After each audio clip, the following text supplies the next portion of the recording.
Good evening, everyone. I'm Tran Louie. Thank you so much for joining us tonight. So, COVID-19 has kept us keeping our distance, but it's obvious that we still want to stay social. So, tomorrow night, Lynne McDonald is going to have her first ever virtual art show. But tonight, here she is with us. It is happy hour and art talk with Lynne. Do you have your wine? Okay, cheers. So, Lynne, how are you doing? I'm doing pretty well, holding up. I think it's day maybe 20 something. I know. I've lost track, but I think we're in week 3. Oh, we just ended week 3. So we're starting week 4. So for those of you out there who don't know, Lynne does have diabetes and she has a child. So this is serious stuff. You can't just run out to the grocery store whenever you want to, right? Right. Yeah. It's not that we are more susceptible to it. It's that if we get it, it could do more harm to us. So are you taking, like, what extra precautions are you doing? Are you actually running to the store? I've gotten I've been relying on good people to deliver things, and even deliveries are pushed out so far. So I could get delivery from Publix or something, but it's going to take 2 weeks to get it. So people have been really kind in delivering. Oh, good. Oh, good. Okay. So, before the quarantine, business was picking up. You were doing really well. You had several art shows lined up, and then a screeching halt. So, what has happened to your business and these shows? Are they on hold, or are you just kind of waiting to see? Yeah, at first I was keeping my fingers crossed that this would be a short-term thing, and we postponed. I had at least 3 shows that I was thinking I was just going to push them out a little bit, and then it became apparent that this was going to be a longer-term business. As usual, was going to change so much that I had to pivot, and I picked myself off the ground, and I had to get creative with how this was going to work. And thankfully, I think it's going to work. I think it's going to be okay. Fingers crossed. Okay, great. Well, I think we are, we're home. So I'm looking around, I'm seeing all this space that needs to be filled. And so I'm hoping that people are also doing that in their home. And now is the perfect time to have an art show. I love the idea that you decided to kind of take this situation and make it work and make something beautiful and actually create a different way of presenting your work. So tomorrow night is your first ever virtual art show. So tell me how that works. What do you have planned for us? Well, I've completely converted my living room into a gallery. I've got about 15 easels in here. I've taken out as much furniture as I could, and it's got pretty good lighting. I've got about 25 windows in here, so I'm just it's going to be interesting. It's going to be fun. So the pieces that you have lined up, I know that we won't get to see it until the big reveal tomorrow, but kind of give us an idea of what we can expect.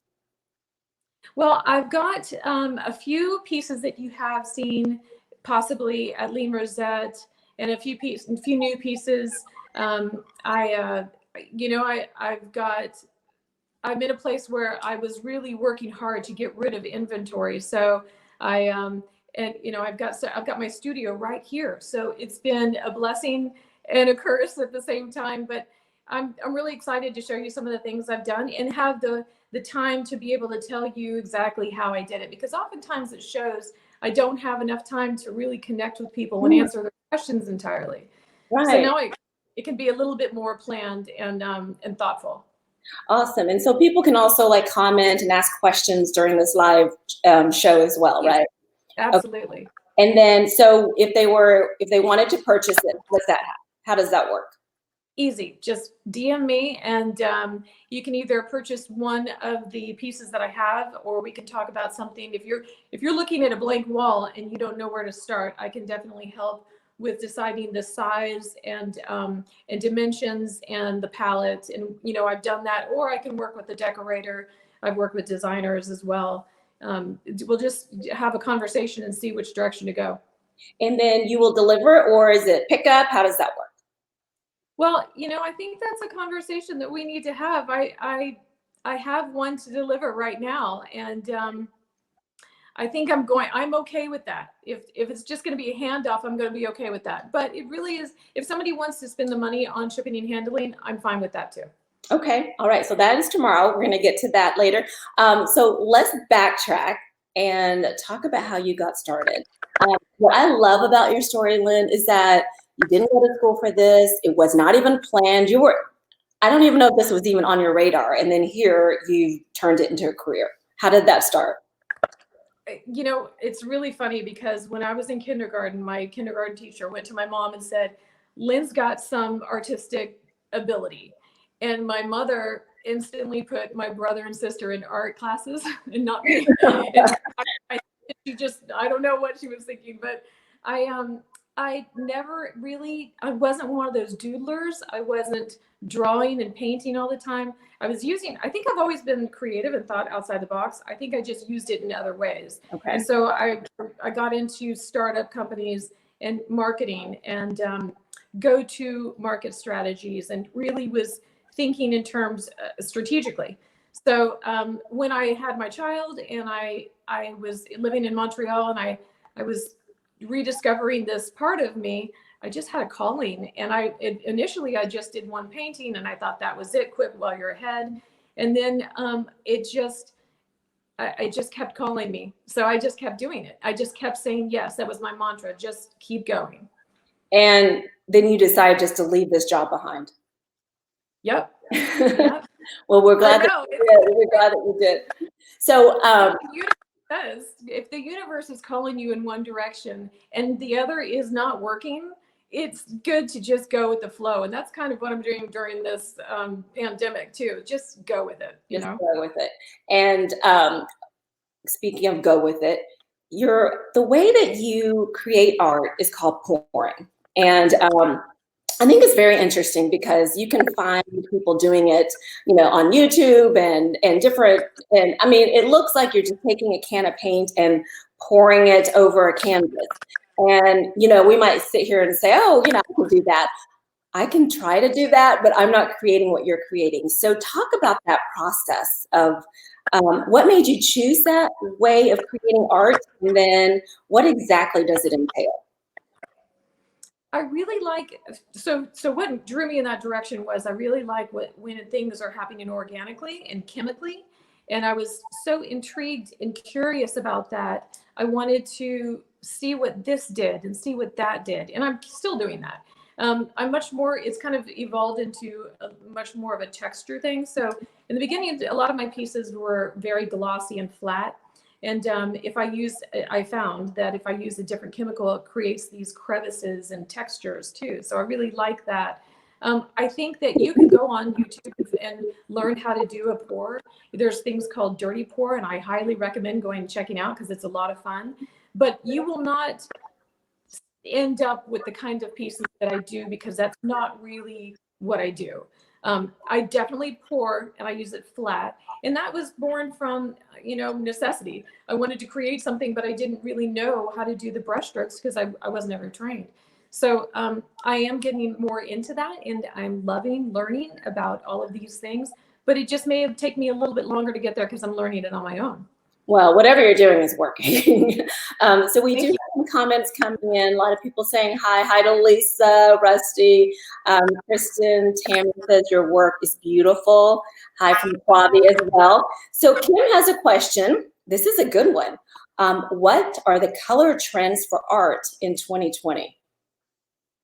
You know, I am loving teal. I think we really went to cooler tones in our house, like grays. And so turquoise was very popular, and these orange and turquoise. And now I'm seeing a lot of teal, and I'm loving it because that's, you know, I love the cobalt blue, as you can see, because I have them everywhere, but the teal is really intriguing to me. And I just did that massive piece that's teal. Yeah, I do love teal. So does it matter what your wall looks like? I don't know if you can see behind me, but mine's more, you know, tan, super neutral, and we're changing some of the walls into gray, but does it matter what color your walls are? No, you can. So if you have a really warm place that's very traditional and you want to update it, you can put a very contemporary piece with cools in it and maybe golds to make it more contemporary and update the palette. Yeah. So it's a really nice way to update a room without having to go paint the entire room. Okay, good. There's a lot to put back here. So yeah, I'm glad to hear that. Okay, so Kristen says, love the blue pieces that you've done. Cobalt and teal are two of my faves. They really are, because you do use that color a lot in your pieces. And sometimes I'm like, let me just see what else she has. And then I'm drawn back to the blues as well. So you do it beautifully. So Rusty say yearning is a perfect example of the teal. So which piece is that? That's that huge one that I did for the Aston Martin. Yes. That's what we at. It's 72 by 68, I think it is. It's huge. It's bigger, I mean, it's the biggest painting that I've done, and requires, extra transportation to get it somewhere. But it is in my living room, and you will see it tomorrow. Yeah, I would love to see the scale of it. Okay, let's go through some of the questions. So if you are interested in having a painting in your home, let's talk about how we start. Like, if I know the wall, how do you decide, like, should you have one big piece? Should you fill the wall? Should you have several different pieces? Like, how do you even go about starting? Yeah. So I am really drawn to larger statement pieces. I have tried to fill the wall with little pieces. I think that if you really want to make an impact, go larger. And it's really important to look at that space on the wall and decide if you want to go landscape or vertical, or you want a square, something different, and it's how it fits that space. And it may be not the space of the entire wall, but the space of the wall that's showing in between the chair and the edge of the wall, if that makes sense. Yes, and that's something that you can help people with as well, right? Okay. Yeah. This is not a painting related comment, but it does have to do with color. Clavi says, love your lipstick, Lynn. It is very pretty. What is the price range on your pieces and your custom pieces? So let's talk about the price, and then we can go into more of the, the custom ones, the commissioned ones. Well, right now, I do want to mention I've got this quarantine discount. And, a lot of people are looking at their walls at home and trying to do some spring cleaning and spring decorating early. And I would like to help with that. Yeah. If you want to do a commission, what we do is we'll talk about it, decide on a palette.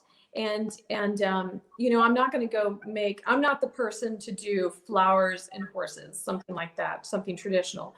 So we discuss the palette and show me the room. Sometimes somebody will send me a swatch of color of their wallpaper or something they want me to match.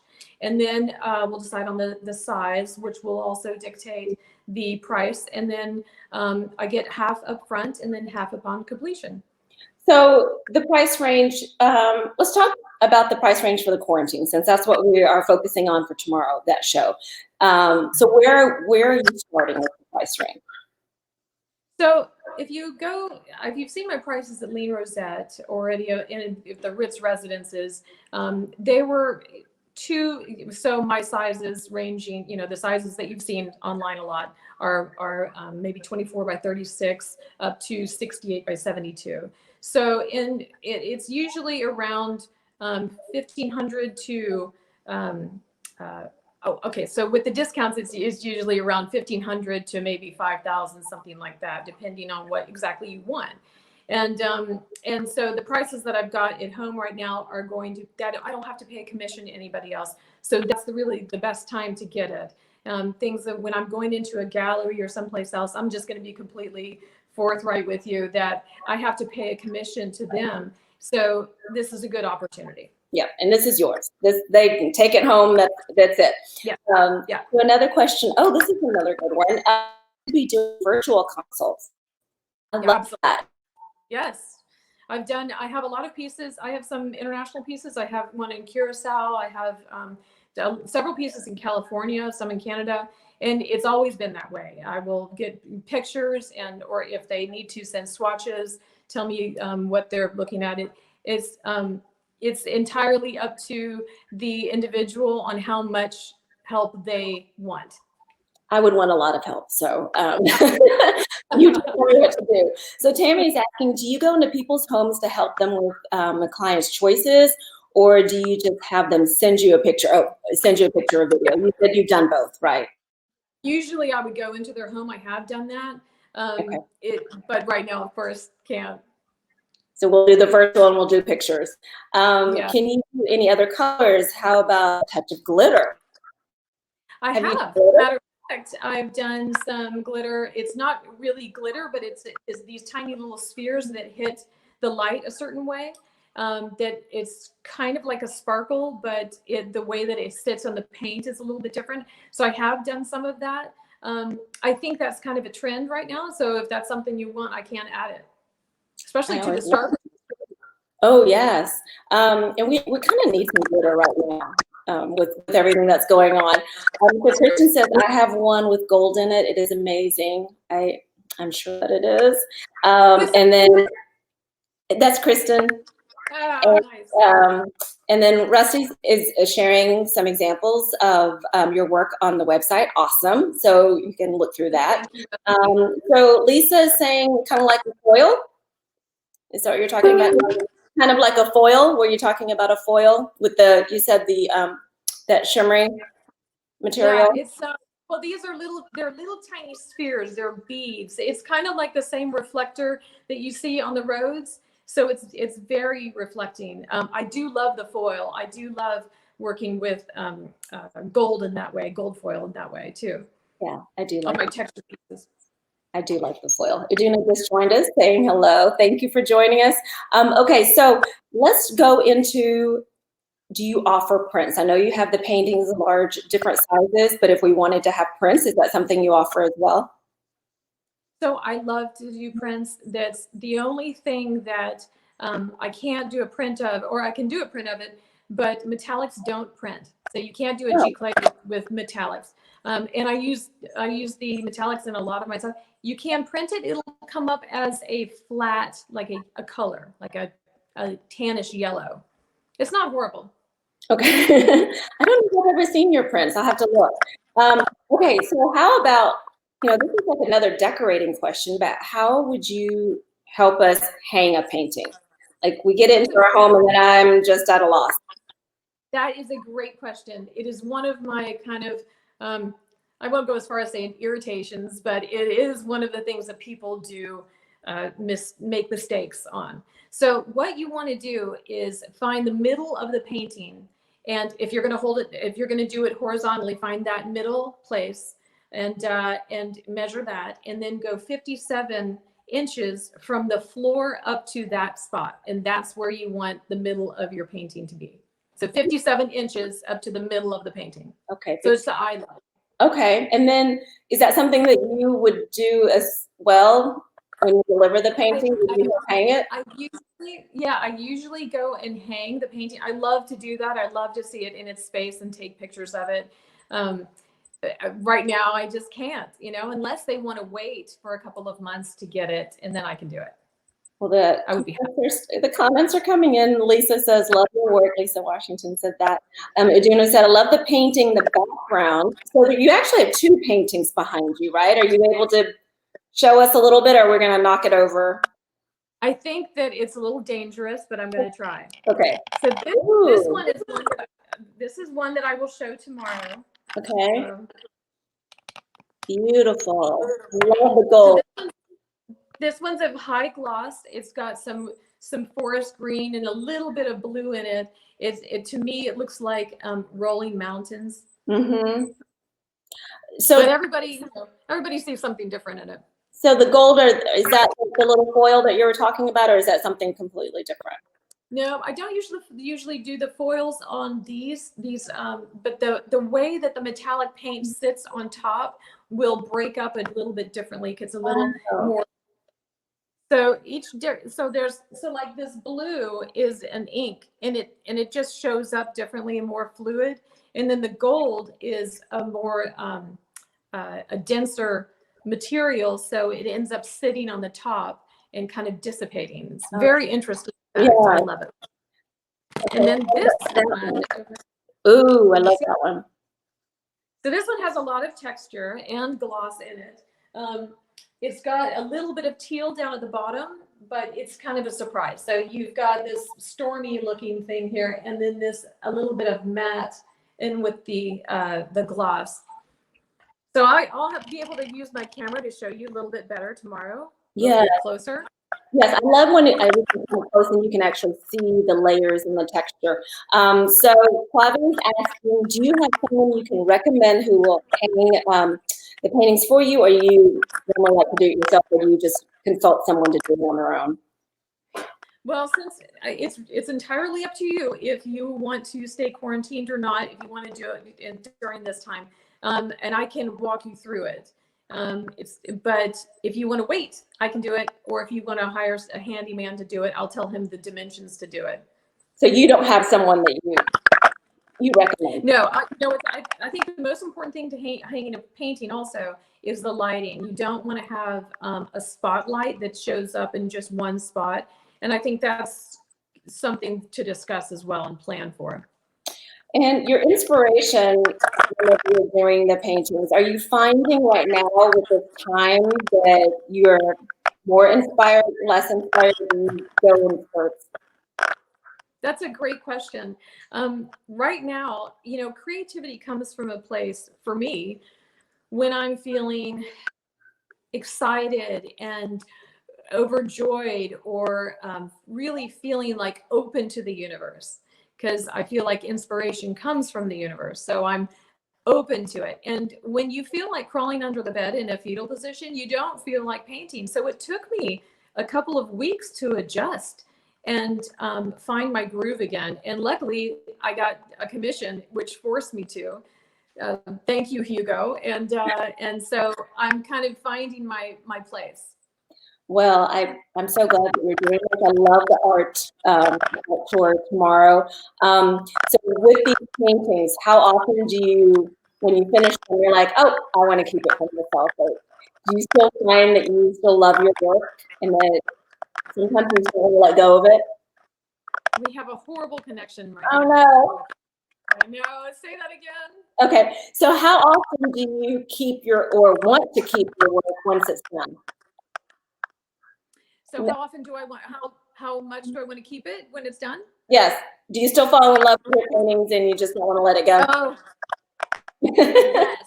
Each one is my baby. And, these are all a piece of my spirit.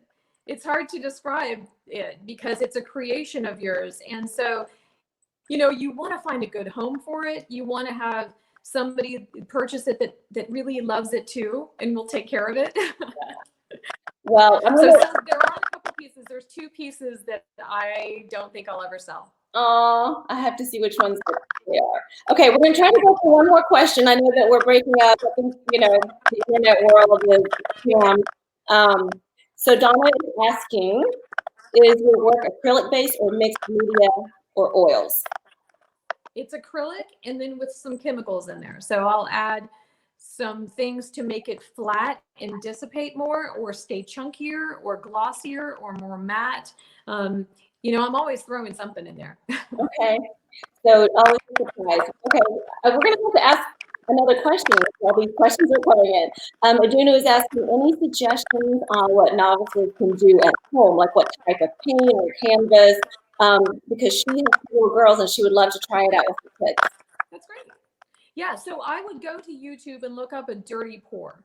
That is probably the easiest entry to doing this kind of thing. I've done it with children. Just get some cheap craft paint. You can get it delivered from Amazon in about 2 months, but you can use it with water, and it's not going. You can just play around with it. But there's some great YouTube videos that I've done with the children that, it's really fun for adults too. Well, we're still waiting for you to have your art class for kids and adults. So Aduna, when you finish that painting, please share it with us. We would love to see what your girls created. All right, so Lynne, we're going to wrap this up before the internet shuts down on us. Yeah. Thank you everyone for joining tonight. Remember, tomorrow night, 7 o'clock right here, Lynne's virtual art show, her first one. Cheers. I don't know if you can see my one. Cheers Cheers. to happy hour. Thanks for watching, everyone. Thank you, everybody.